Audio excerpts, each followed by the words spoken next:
We're here to cut through the noise, pull out what really matters from the information you've shared with us.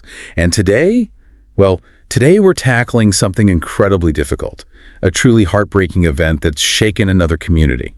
The mass shooting at a Catholic school in Minneapolis. We know the devastating basics. 2 children killed, 17 injured, the suspect also deceased. It's a somber day, definitely. Our mission here is to go beyond those initial headlines, look at the facts we have, the immediate federal response, and what it all might imply. We want to help you get a fuller picture, understand not just what happened, but how authorities react and maybe why these terrible patterns keep emerging. Exactly. And when you connect the dots in situations like this, you immediately see how complex, how multifaceted they really are. So we're going to dissect the details that have surfaced and think about what they reveal, both about the specific investigation patterns and maybe the wider societal issues at play. Okay, let's start with the facts of the incident itself. They paint a really grim picture. This wasn't just a school shooting. It happened during a special mass at a Catholic school church in Minneapolis. Afterwards, you saw the community planning a vigil, the White House flag lowered to half-staff. It underscores just how deeply this resonated nationally even. And what's really critical to grasp is the immediate, the all-hands-on-deck response that kicks in almost instantly. It doesn't matter where it happens in the U.S. As retired FBI Special Agent Scott Duffy pointed out, federal agencies, FBI, ATF, DEA, they converge on the scene right alongside state and local police. It really says a lot about their protocols.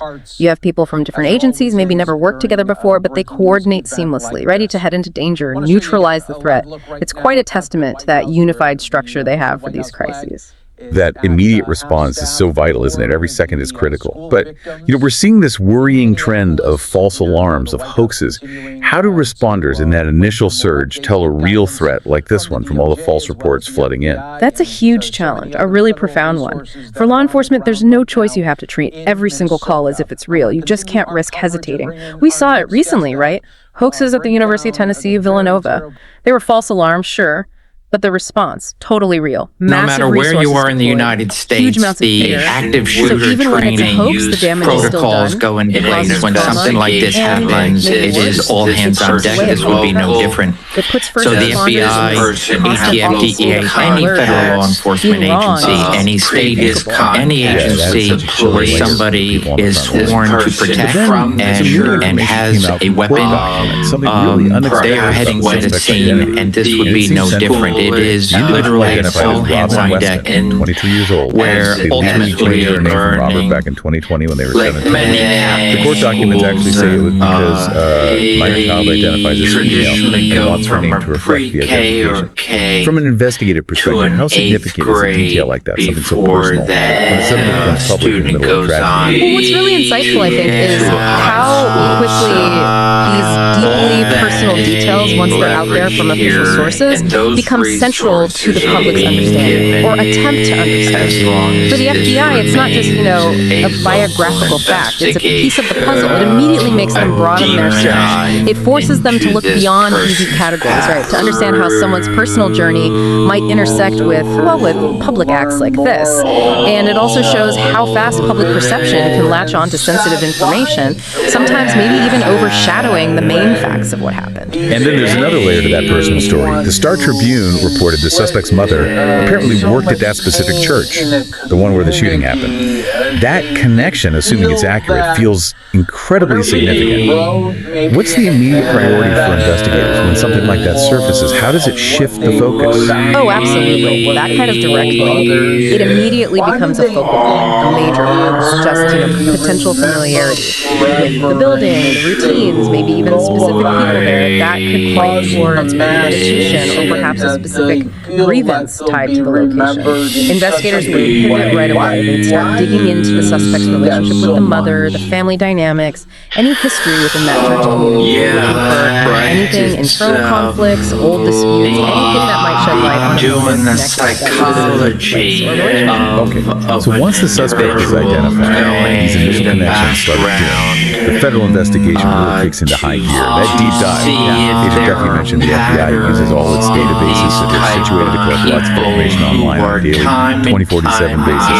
It's particularly revealing about that kind of constant data gathering. What's fascinating there, I think, isn't just the sheer amount of data, it's how they connect it, the interconnectivity. We're talking about this unparalleled ability now to link things. Maybe a gaming chat log that seemed harmless, linking it to a purchase record or a social media location it builds this digital picture of a person that honestly was unimaginable just a decade or so ago. It covers every digital footprint, social media, gaming, forums, even obscure messaging apps. The aim is to build that full profile movement, interests, grievances, and interactions around the world. Right, like a digital archaeology of their life. Makes sense. But Agent Duffy also mentioned it's not just databases. Public input is critical too through tip lines. So someone might call in and say, hey, I don't have all the info, but I got a screenshot of this person. How does all that raw intelligence coming from everywhere get sorted and actually used? It's a massive job. Huge undertaking. Every tip, every screenshot, every little piece of info, no matter how small it seems, gets logged. Then it's meticulously cross-referenced with everything else they have. Analysts are looking for patterns, for consistency, for corroboration. Also for anomalies, things that don't fit. It's like building a mosaic, right? You start with single tiles, gradually the patterns, the full picture starts to emerge. All that raw intelligence is embedded in the process. They separate incredible evidence from just noise. And that's where the FBI's unique support to the local investigation really comes in those resources, that analytical power. So they're piecing together this really intricate profile, trying to answer basic questions. Local person, prior police contact every second. And that connection to the church or school, how deep did it go? Especially since Catholic schools often go 3K, 4K, right through age. That connection could be long-standing. Precisely. All those resources are leveraged to understand the history, the potential motives. This intense look into someone's past, it isn't just about finding out who, it's about trying to build the why. Even if the ultimate motive stays hidden, it gives context for law enforcement, helps understand the bigger patterns of these awful events, maybe helps shape future responses. Given all that, the question of why just looms larger, doesn't it? It's agonizing. When you see these mass incidents, especially targeting vulnerable places like schools, targeting children, the question is just why? Why inflict that kind of pain? The motive, unfortunately, it's often deeply personal, very complex. It really resides within the doer, in their mind and in their heart, as they say. Psychologically, investigators aren't just guessing. They look for established patterns we've seen before. Things like underlying mental health issues, or deep-seated resentment, this profound feeling of being wrong. Or sometimes a desire to, quote, leverage that debt against society. It's a tragic cycle we see again and again, where that internal turmoil just erupts outward as violence.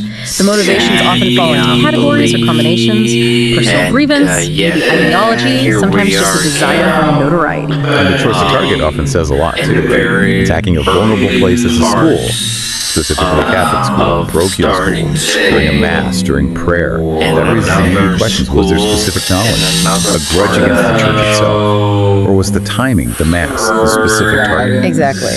That calculated choice of where and when, it often gives crucial clues about the person's mindset, their intentions. It suggests it wasn't purely random. And we can't ignore what Agent Duffy mentioned, the copycat. It's chilling. The idea that shooters observe past events, see what has been done, how it gets covered in the news. And tragically, some seem to want to go out with a bang, leaving behind just unimaginable devastation.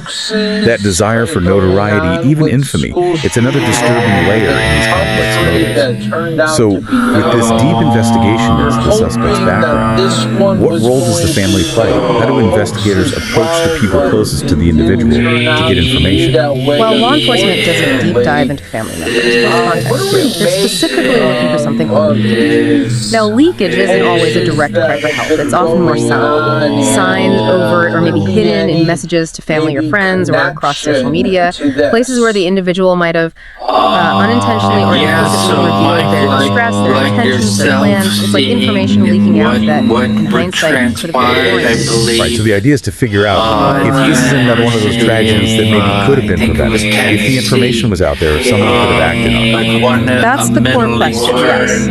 Could it have been prevented?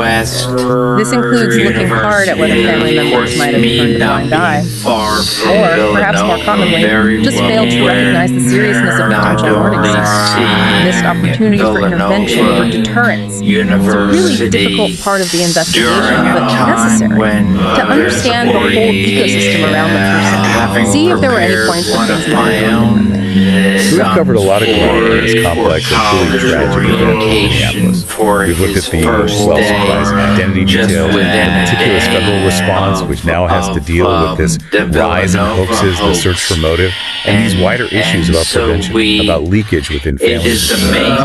This deep dive here shows just how much is happening beneath the surface of law enforcement. And it raises a really important question, I think, for all of us, not just for law enforcement. In this world we live in now, so interconnected, information real and often travels with such force.